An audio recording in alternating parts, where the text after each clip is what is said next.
Good morning, everyone, and welcome to the Penn State College of Medicine COVID-19 Echo Series. We're delighted to have you join us for today's session. My name is Jackie Sable. I'm a member of the Echo team, and I'll be facilitating today's session. A few quick announcements before we begin.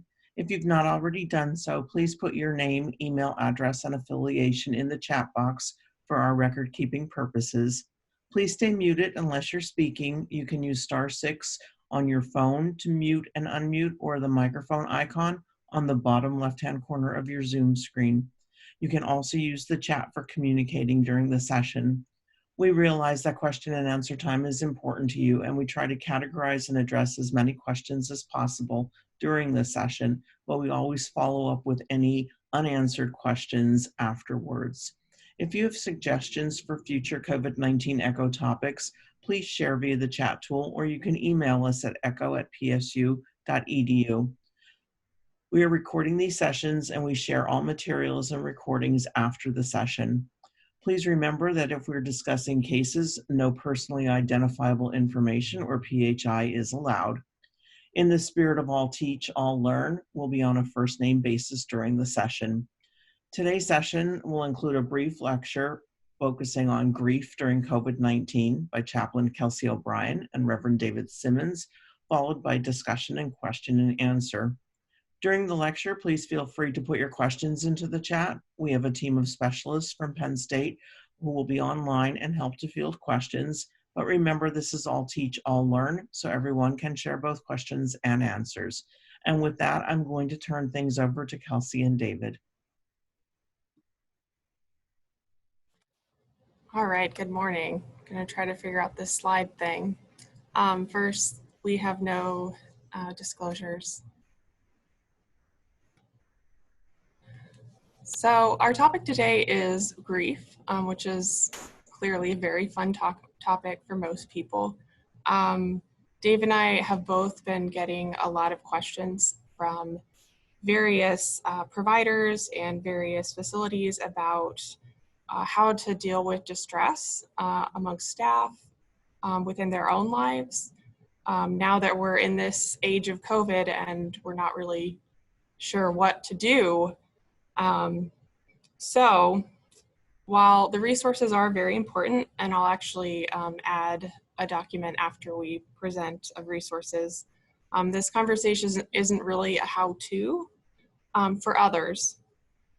Because I think we all know in our own lives that grief is very complicated, and we can't fix it in a 25-minute lecture or a conversation.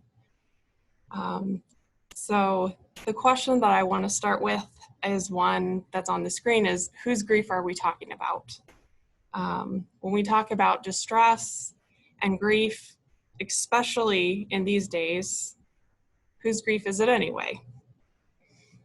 I'm sure that each of you can think of probably 15 different people that are experiencing grief in their lives, and that's great. We are going to focus on the communal aspect and then also the individual aspect. So with that, so recently I came on this quote by David Kessler, who is an expert in grief.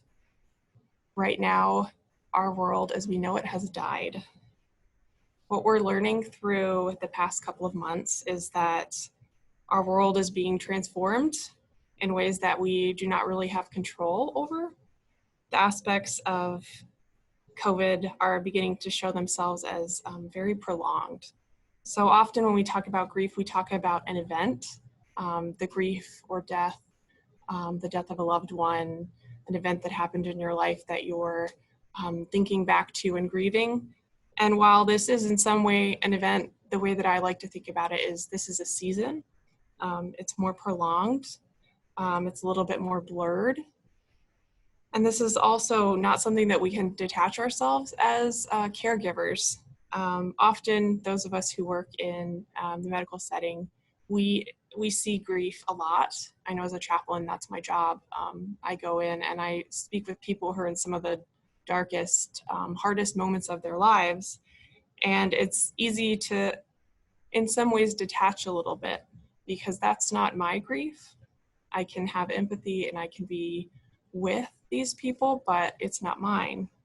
But right now, I think what we're seeing is the fear and the grief and the fatigue in our world is becoming very real to all of us, both in our healthcare settings and at home, because there's a personal risk that's involved, and we can't overlook that. We go into work and we deal with grieving families. We deal with other staff who are grieving. We check social media and see about 101 posts about what to do and whether or not everything that we're doing is good enough, or we shouldn't be doing anything. Should we wear masks? Should we not? We put our kids to bed knowing that their worlds have been altered. And I think that's why this quote by David Kessler in a recent interview really stuck with me, because I think in some ways the world that we have counted on has died. So as we talk about grief today, we realize that this subject hits home for all of us. And it's at a lot of the heart of the conflicts and distress and a lot of the resource questions that we've been getting as chaplains.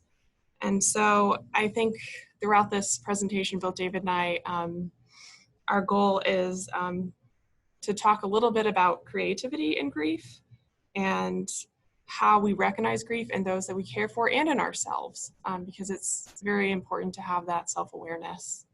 So David, take it away. Thanks, Kelsey. And I'm David, and it's great to be with you all today and to talk about this very important very timely topic. And as Kelsey and I were reflecting, we were recognizing that what we all bring to this event is just all the traditional understandings we have of grief. And I doubt that we have to tell you or teach you anything at all about Kubler-Ross. I think we're all very familiar with this paradigm. This is sort of the paradigm that we bring to something like this. And I think it's important to recognize that Kubler-Ross really didn't design this to be the 5 stages of grief. It was the 5 stages of dying, and that death and grief have a sense of that they go together. And it's back to the question that Kelsey just raised. That the world we know it is dying, and a new one is being born, and that's where our grief is.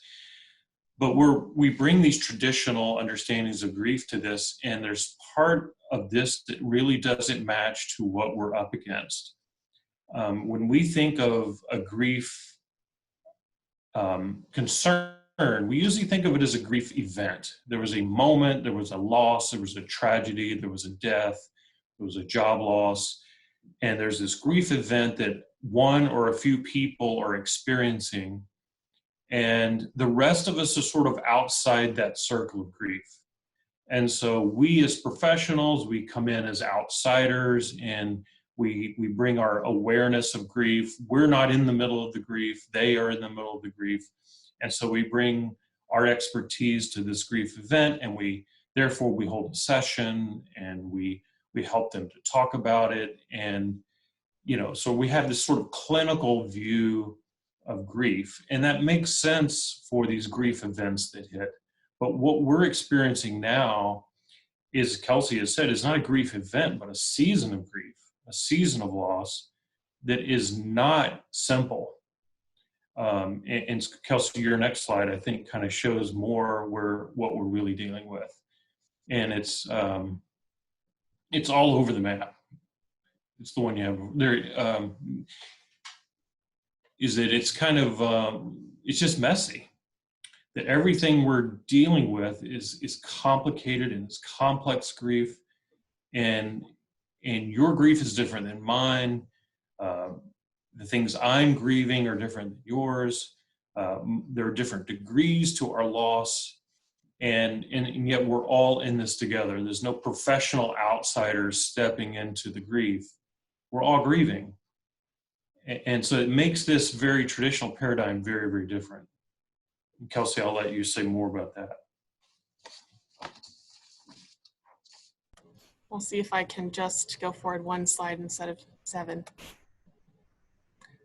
So when we're talking about grief in the age of COVID, One of the things that we have seen a lot of is chaotic grief. Kathleen Dowling Singh, who is a longtime hospice worker and author about grief and death and dying, she condenses Kubler-Ross's 5 stages into 3 stages, which are chaos, surrender, and transcendence. I think as David and I were talking about doing this presentation, he had heard a quote earlier in the month that was, we prepared for the storm. So we had the storm before the calm. In our area, it seems like we did a lot of preparations. We talked about the horrible what ifs. We rode all the chaos of changing schedules and reforming teams and asking families not to come in to see their loved ones and revisiting all of these things that I think we have taken for granted in healthcare. We've also been seeing the chaotic grief over the media. I know that many of us have been following New York City, and the reports that we get are full of chaos and complete disarray. And there's a lot of uncertainty ahead. So as we're talking about this type of grief, we're not talking necessarily about an event, but we're talking about many events.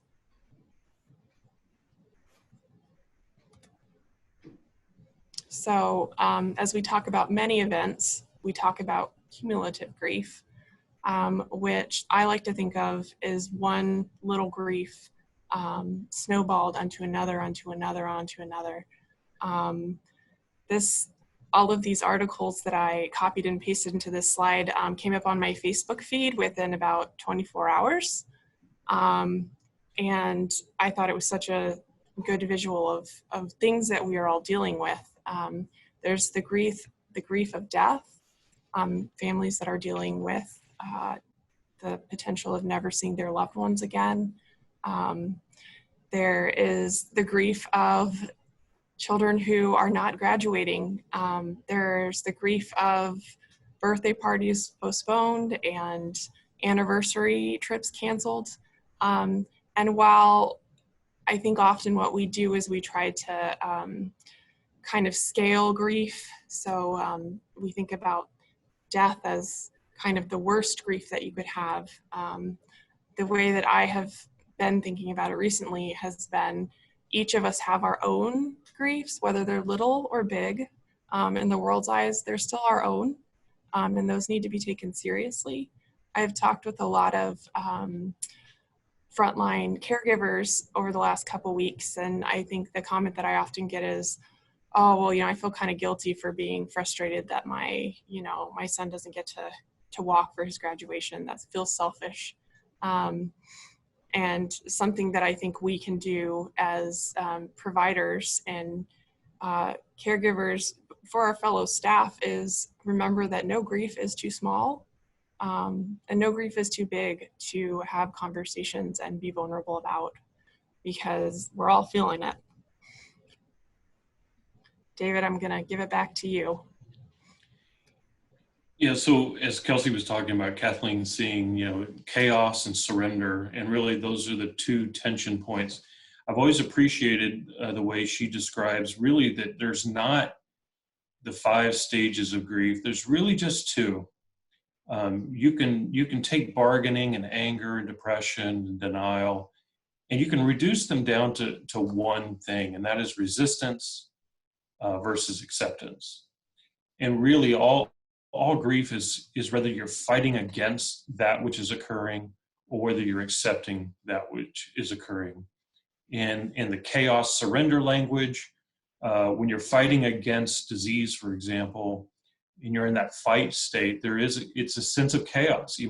Emotionally, you're wanting to go in one direction, disease is pulling you in another direction. Or in this case, I noticed Kelsey had on her last slide that she had a screenshot of my sad Facebook post that I wasn't going to be able to spend my 25th wedding anniversary in Budapest like we were going to do this summer. We've been planning that forever. and how sad I felt. And I was in denial about that for a long time. I was telling my wife, no, it's going to all be over by July, even though everything was telling me that it was not true. And just that resistance and that emotional push against the inevitable. And then, and that's the chaos. And then surrender kind of turns that around and says, you know, this is happening. I'm tired of fighting against it. I'm going to go where this is going. And that's that move towards acceptance. And I think our society is struggling right now with these two, this push and pull between resistance and acceptance. And I'll even bring up the fact that if you've been on social media lately, you probably have seen a lot of resistance to whether this is even real, whether this is just nothing more like the flu, this is an attempt to control our lives. There's a lot of narratives being formed to say that this isn't what it is. And that really is kind of a collective state of resistance. And I've been surprised at how much traction those narratives are taking. But it's part of that. It's a resistance to, I don't want the uncertainty of this. I don't want to know that my world is dying. I want to know that it's, I don't want to feel that uncertainty. I don't want to know that this could just go on and on for an indefinite period of time with no real end in sight. What I'd rather believe is a narrative that kind of explains why this is happening. Someone's in control of this. If just the rest of us all kind of come to accept that, we can push against it. We can expose that this is a predictable event that's someone's caused, and we can flip the switch back to normal, and we can be okay. And we see all through society right now this resistance against this, the realities that we're facing. And so I think the way we engage that and try to help move towards acceptance, Kelsey, your next slide, I think, talks about it, and that is communal grief, is that we have to go through the process of grieving these losses. And there's a challenge to this in that every one of our losses are different. But if I go through the 28 folks who are on this call right now, and we each went through, I don't think any of us would be able to avoid naming a loss. We're not the outside professionals without the loss, caring for people with the loss. We are in it together. And a part of the complication of that is I am really upset that I can't go to Budapest in July. I'm upset that my son is not going to get to have a graduation with his friends. And I feel these losses, and I sit around and think about them. And then I feel a sense of shame that I have my first world losses, and I'm not losing a loved one. I'm keeping my job. And so these are complicated griefs that are not the same. And I think that's where we have to be inventive and creative. And that's the invitation Kelsey is going to bring us to here in a moment, is the creativity in engaging grief. When this first occurred, we did the very traditional thing of setting up a grief and mental health hotline. You know, we would put out this number. Folks would reach out to us as chaplains. If they had problems that were beyond our scope, we would quickly refer them to some mental health professionals. We had this wonderful traditional response to grief and loss prepared. We opened the doors. We were so scared our phone would be overrun. And what happened is we've gotten less than a handful of calls in 2 months. And what it said to me is that, again, we're treating this traditionally like it's a grief event, and instead of what it is, we're all just sharing in some different levels of grief. So having a professional hotline, having someone sit down and bring your team together and talk through individual losses probably is not the paradigm that's going to work for this. That really it's about not a top-down grief approach, but a shared approach, a sitting around together and being vulnerable together. I think that's what our our staff and those that they're engaging really want. The most successful thing we did was we just sent candy and potato chips and bottles of water all through the hospital and gave people a moment to take a break and to have some small sense of community that they lost when this all happened. To have a place to retreat. We have a retreat zone that's very popular. Those have been how we've tended to grief, more so than the formalities of professional sitting down, having group sessions together. So this is really making us rethink everything about how we engage grief in a communal shared event like this.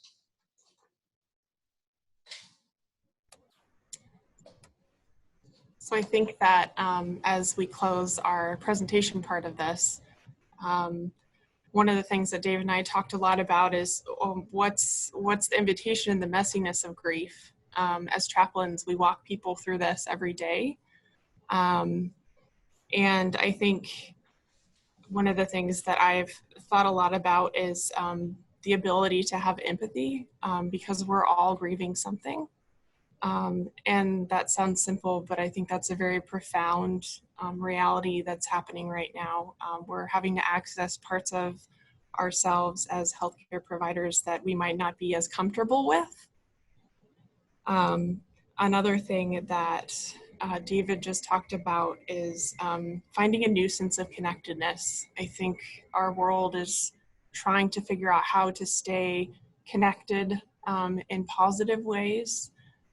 How to reach out to loved ones that we can't touch, how to reach out to families that we can't touch, how to provide presence when you're not supposed to be within 6 feet of someone.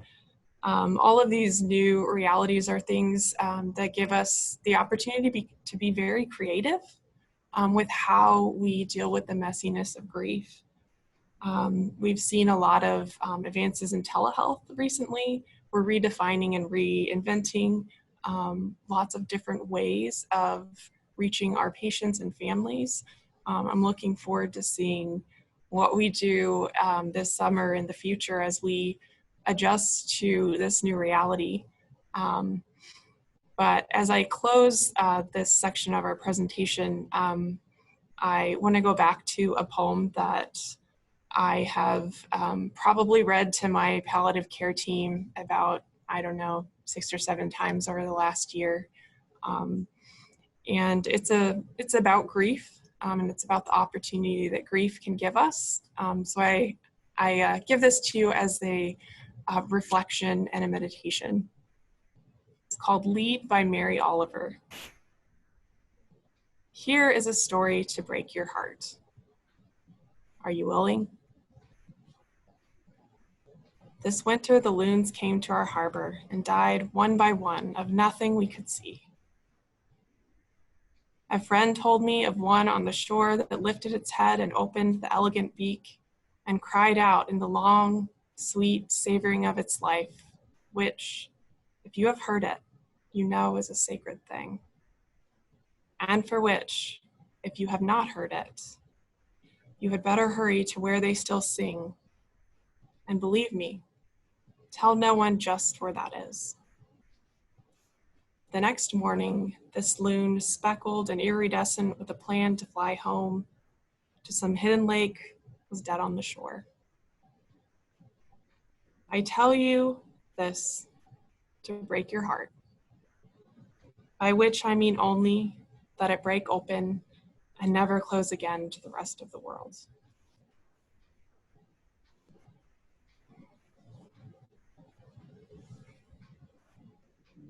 So I think, Jackie, now we'll open it up for any questions, comments. Yes, so thank you so much for sharing all of that and for leaving us with that poem. So yes, at this point, if anyone online has questions or comments for Kelsey and David, but also Kelsey and David, if you have questions that you'd like to ask of the group, please feel free, unmute your microphone or put items into the chat box.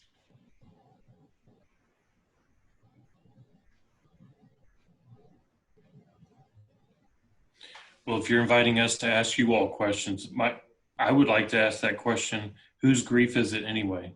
Who do you think?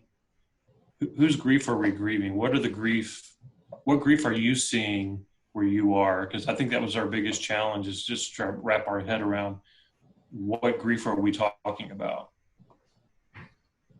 So that's a great question, and I'm going to please feel free to put responses to David into the chat, or go ahead and unmute if you want to explain further.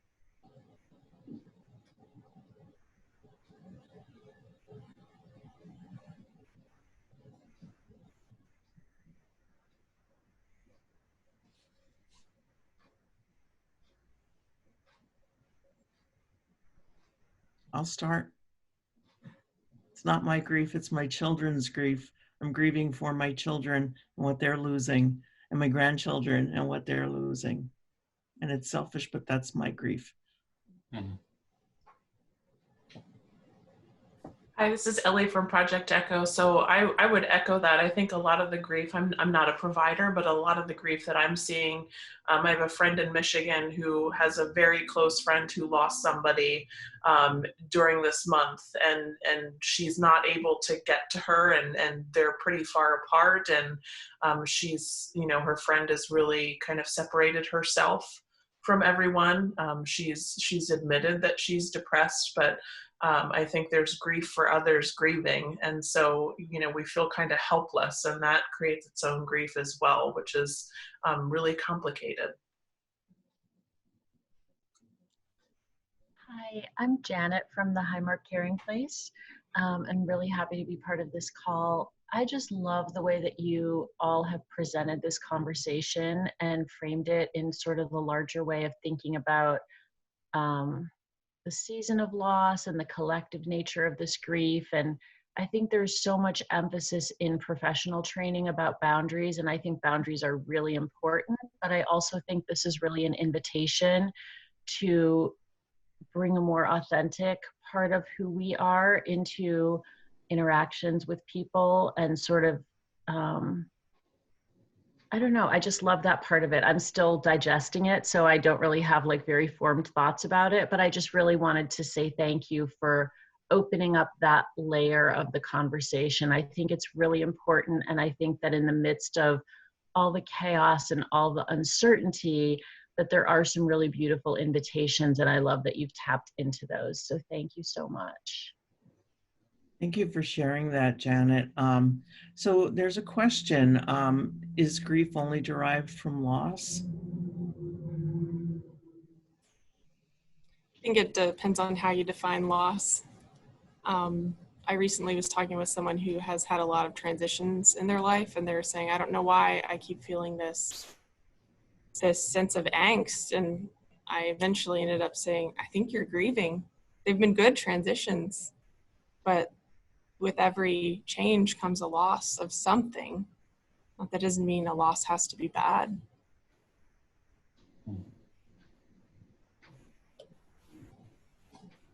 Other questions or comments?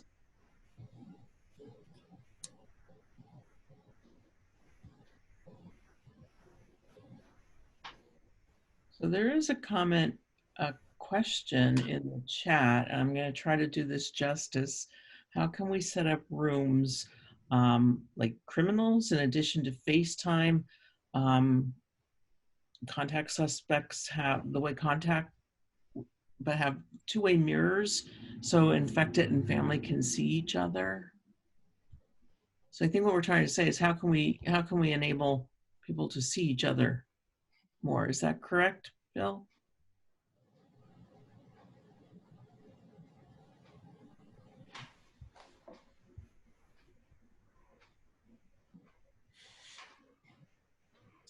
Yes, go ahead. I think that's one that we're all trying to figure out together. I know our team has been using a lot of iPads, a lot of our telehealth capacity at the hospital, but not every place has that. So I think every facility has to think about the resources that they do have available, and how to be creative. Once again, I think we have an opportunity to think of many different ways to connect patients with their families. The ideas are limitless. I think it's what the resources are that are available to each facility. So Bill, if you want to send us an email, you can always chat. Yeah, I feel like the thing yet to be figured out in all this is where technology helps and where it gets in the way. And I remember at first I was talking to a Penn State professor who said, you know, when I do a 3-hour lecture in person, I come away feeling very, very energized. But when I do a 3-hour Zoom session, I come away exhausted and, you know, want to just curl up into a ball.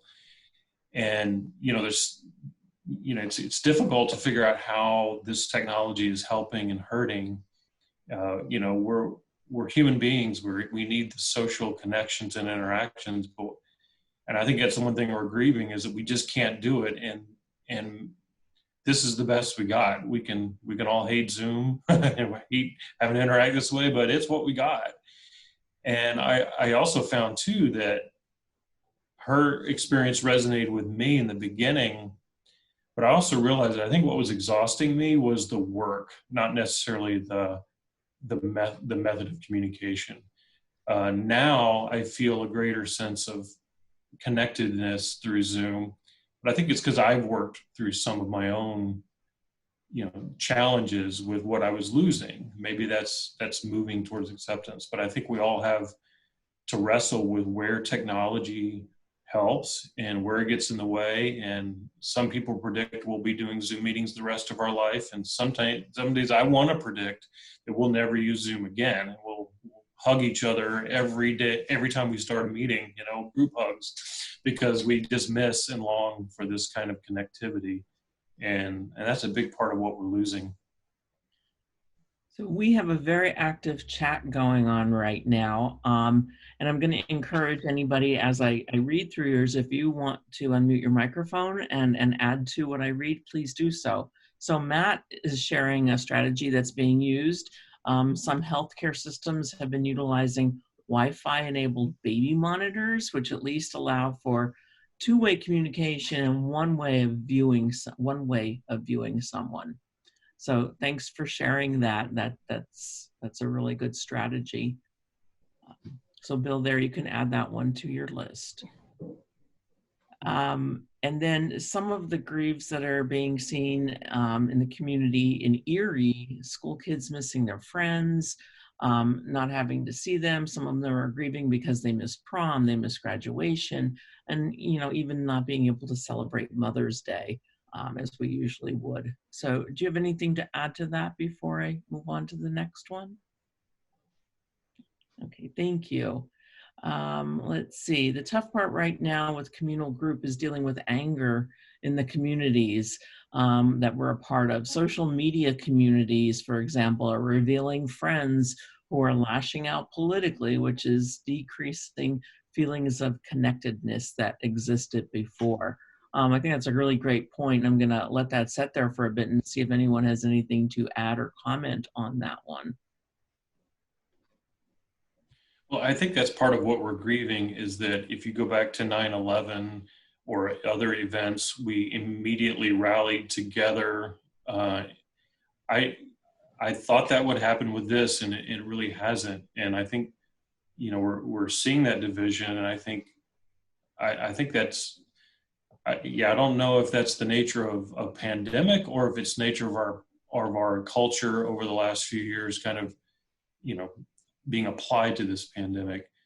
But it's, but yeah, I go back to, I thought, I used to engage family and friends with some of their concerns, thinking they wanted to be liberated from those concerns, that I would give them some data and facts and information. They go, oh, thank you. I didn't want to believe what I was believing about the CDC. Thank you.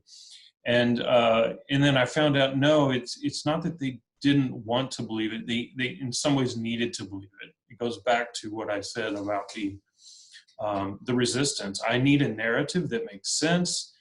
This had some human control, and therefore it is controllable. And with the right right resistance, then this can be fixed and turned back around and we can resume to what we had.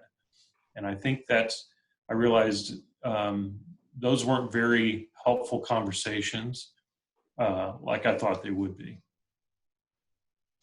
Yeah, hi, it's Juliet. I'm the one that posted the question. And I think what's getting more and more difficult, and my husband and I have talked about this, is even getting on, for example, conference calls or Zoom meetings. And you might be, for me, it's like my Rotary group. I'm president of a local Rotary club. And these feelings of anger come out at unexpected times. And all of a sudden, the conversation steers toward a political one.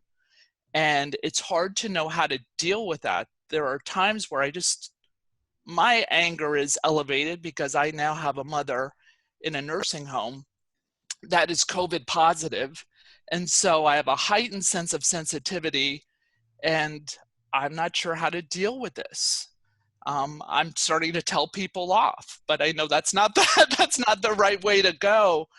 I'm experiencing friends who in the past were comforting, and now they're so politically energized, they're not a comfort to me anymore. And it's just hard to know how to deal with that.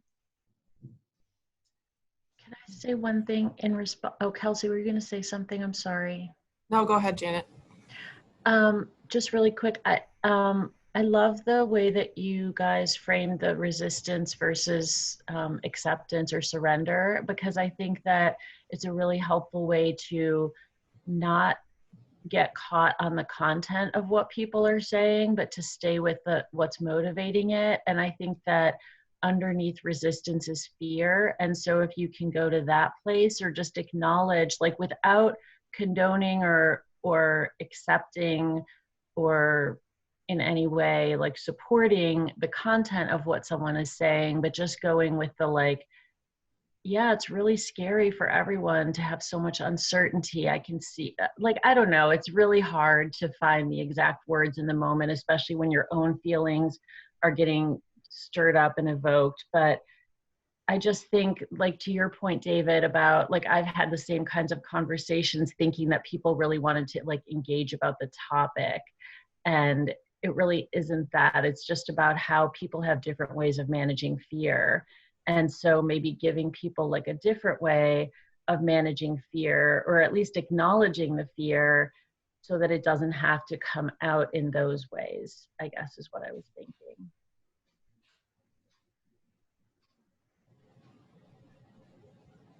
And I think the fact that this is not a grief event, but a grief season, means that it's like watching a really, really slow moving train wreck that's coming towards you and you can't get out of the way of, and you have a lot of time to process what's about to happen or happening.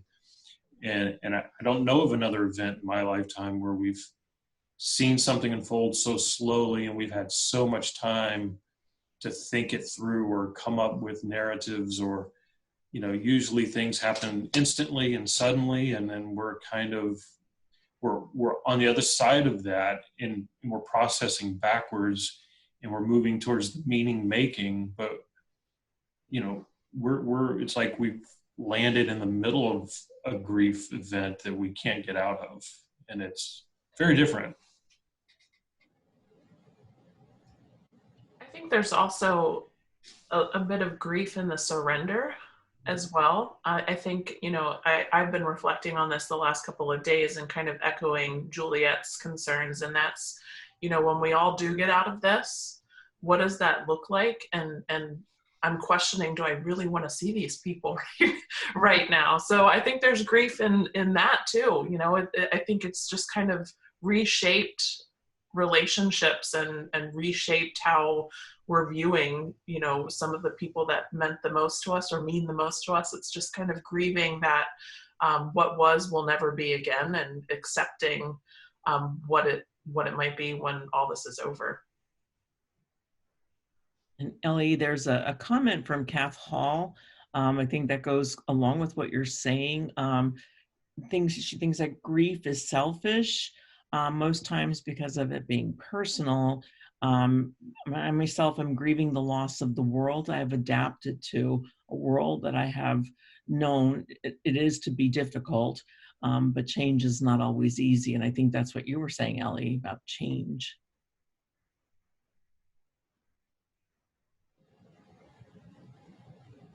And I think that's a really good point to make, is that every change, even if it's a good one, I mean, we go through all these transitions in our lives, and some of them are harder than others. And I think being able to accept both the grief and the joy of those things, we're having a new opportunity in the midst of all of this to think about that. You know, how do we accept the good with the bad?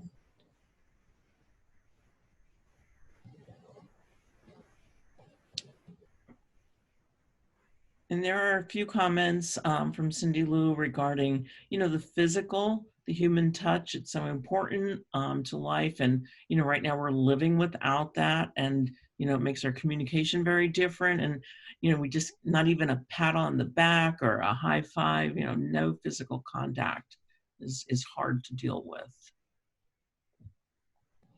Yeah, and I feel like one of the things we haven't really addressed in our talk is, and Kelsey, did you tell me that there's thought to be now the 6th stage of grief, and that's like meaning making, right? And I think there are some efforts already to think what's the world beyond COVID going to look like, and we're all starting to try to imagine that.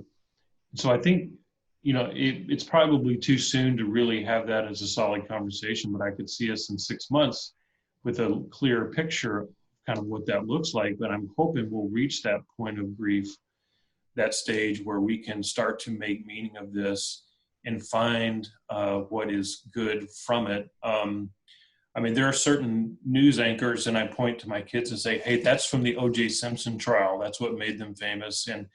And that ticker at the bottom of the news, that's 9/11.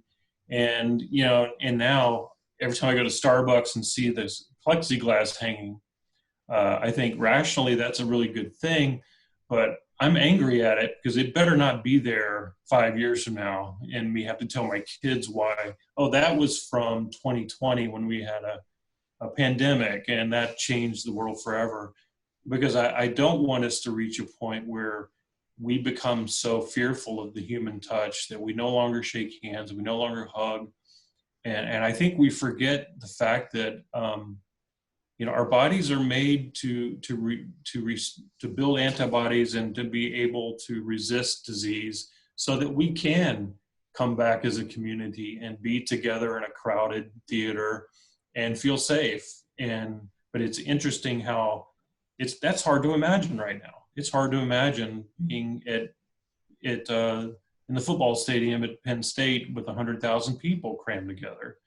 But we've done it for a long, long time, and all of a sudden we can't imagine that. And I think part of my grief is when I look ahead, how do we make sense of what is unfolding and what will become the new normal, especially related to human touch.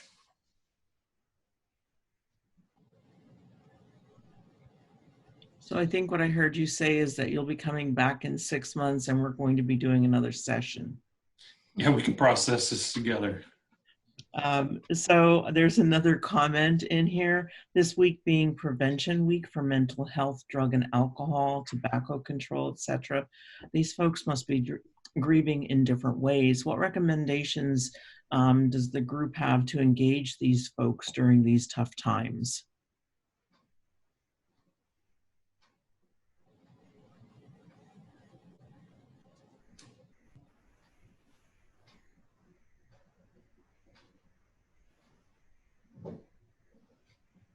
Are there any questions or comments or suggestions for engaging those who are dealing with other challenges?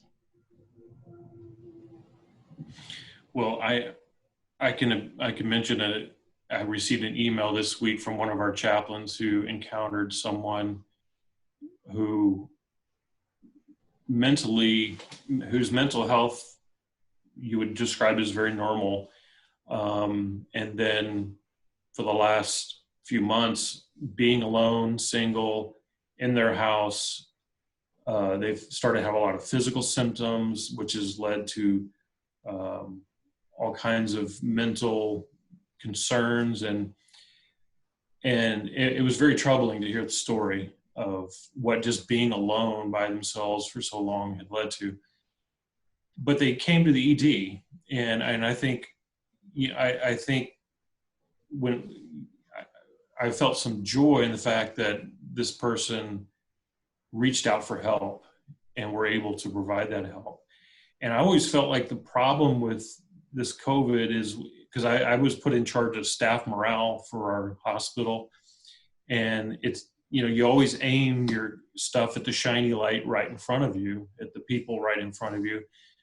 But it wasn't the people in front of me that needed my support. It was the people I couldn't see. It was the people in the dark crevices, working from home, who were feeling this darkness and not able to.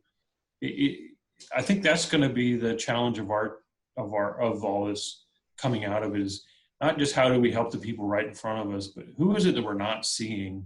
And that really has been a burden, a thing I've been grieving, is who are we not helping, that we don't even know where they are. We don't know how to get to them.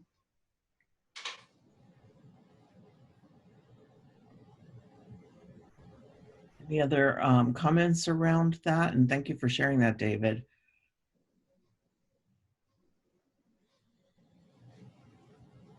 I do think that there are, a lot of resources online through apps and through websites and things like that. There's like a group called In the Rooms that has hundreds of recovery support group meetings online every week that people can go to. So there are a lot of things like that. I just think that it also kind of reveals the disparity in access, because not everybody has a cell phone, not everyone has internet access.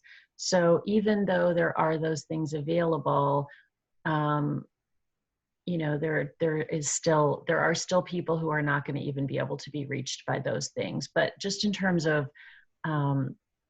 people who could access those things, I think looking at like the American Society for Suicide Prevention and various like NAMI and In the Rooms, the one I mentioned before, like I think a lot of those places are trying really hard to make things accessible online, both like just resources that people can look at and read, and also interactive ways of being connected and supported. It's imperfect, but something. Thank you for sharing that, Janet. And if you have any specific resources or websites, feel free to send them to us. We'd be happy to share them out as a follow-up to today's session.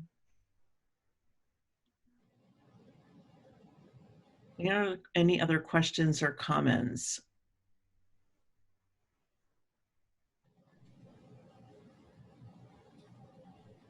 It's 9:46, so we can gain 14 minutes of our life back, perhaps to reflect a bit more on Kelsey and David's talk. Let me wrap up with a few closing announcements, but certainly, well, there's a question there. So can we prepare ahead for grief before I wrap up?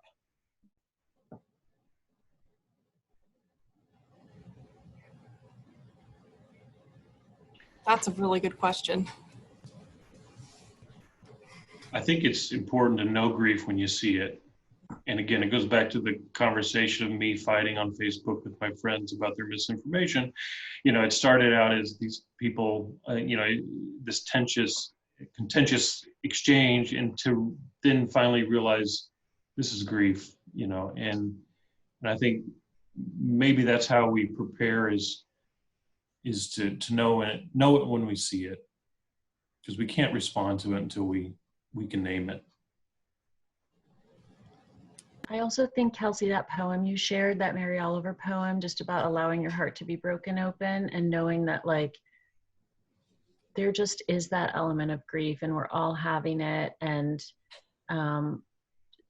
even though it's uncomfortable, if we can learn to tolerate that, then we can kind of be with our own grief and be a safe person for others who are grieving, because there's not like just one way to respond, but that like open-heartedness allows us to kind of see what's needed in a situation, I guess.